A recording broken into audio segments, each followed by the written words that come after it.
What's up, guys, and welcome to another Car Talk in a Car.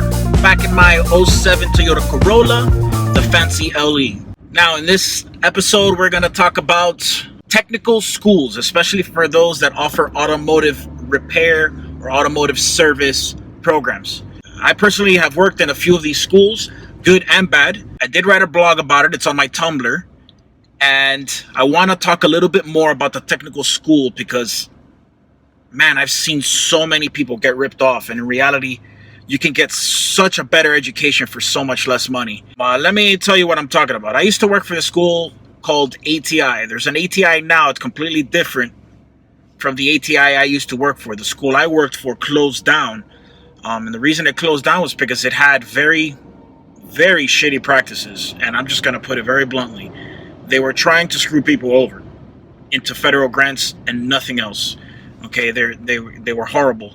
I gave that company 3 years. They treated me and a bunch of my very close friends nowadays like shit and whatever. Long story short, what happens with these technical schools is that they get permission and certifications to get federal grants so that you can go to school, right?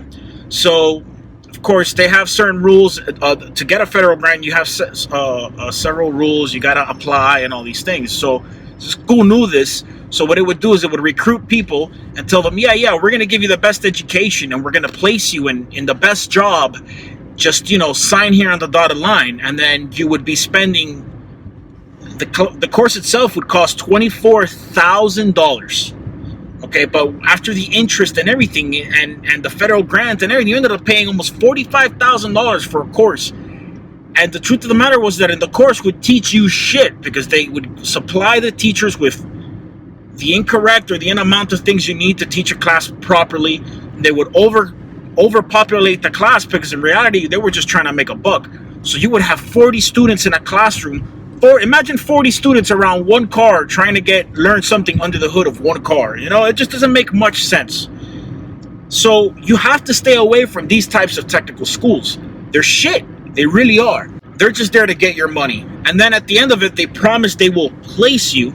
And they'll tell you, we have this glorious placement rate. In other words, 97% of the students that go through this course has been placed in a job. What they don't tell you is the type of job. Yeah, if they place you in Jiffy Lube making $7 to $10 an hour, they placed you. Mind you, you're not going to make enough money to pay the actual student loan back, but they placed you. And if they can't find you a job, then they'll just make you self-employed.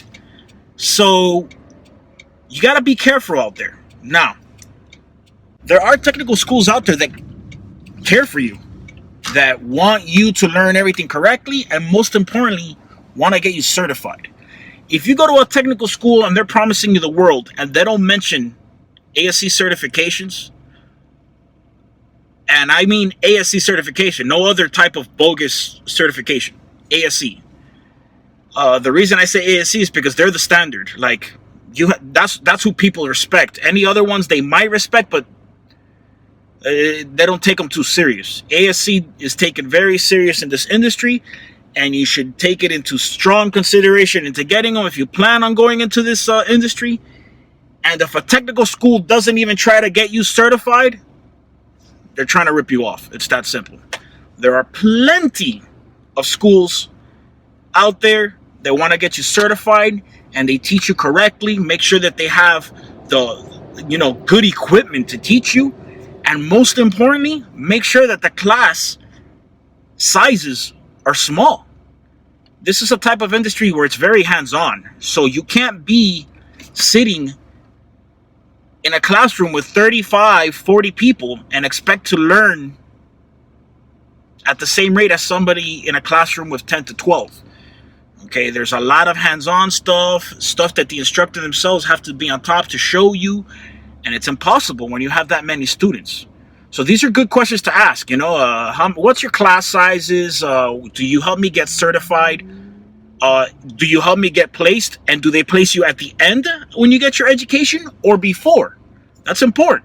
Because if they're trying to place you as soon as you get in, then that means that they're worried about you getting experience, which means they care about you. Those are good things. Experience is the number one teacher, and any school that actually knows what they're doing to teach you automotive technology knows that, and they don't try to trick you. They just straight up tell you, hey, we're going to get you certified, but you need to go out there and get experience. Experience is the ultimate teacher, okay? And I know that now more than ever because I'm experienced. The first 3 years of me as a tech, I broke so much shit. It's crazy. And that's why you need to get the experience. There's no way around it. No way around it. So my suggestion when looking for a technical school to become an auto tech is straight up to ask these questions, and have them show you around. Ask people who've gone to the school. If you can't find it, look it up on the internet. I was baffled the amount of students that would have signed up to that ATI school that I was teaching at, and you would go to the internet and all you would hear are complaints about how they got ripped off and all these things, and people still would go to the school because they just wouldn't do a simple Google search. So, technical schools out there, they're rough, man, but there are a pair of good ones. And if you do get certified, then you'll be able to get a job anywhere as a tech. And that's really the door in. Okay, but you need the education. You're never going to be able to get a job and be able to fix a car if you're not taught properly. It's that simple. So picking a technical school is crucial. That's the end of this Car Talk in a Car rant. I will catch you guys on the flip side. The next episode will more than likely cover finding work experience to become a tech, right? How do I get that first job?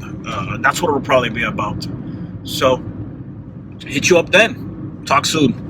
Laters.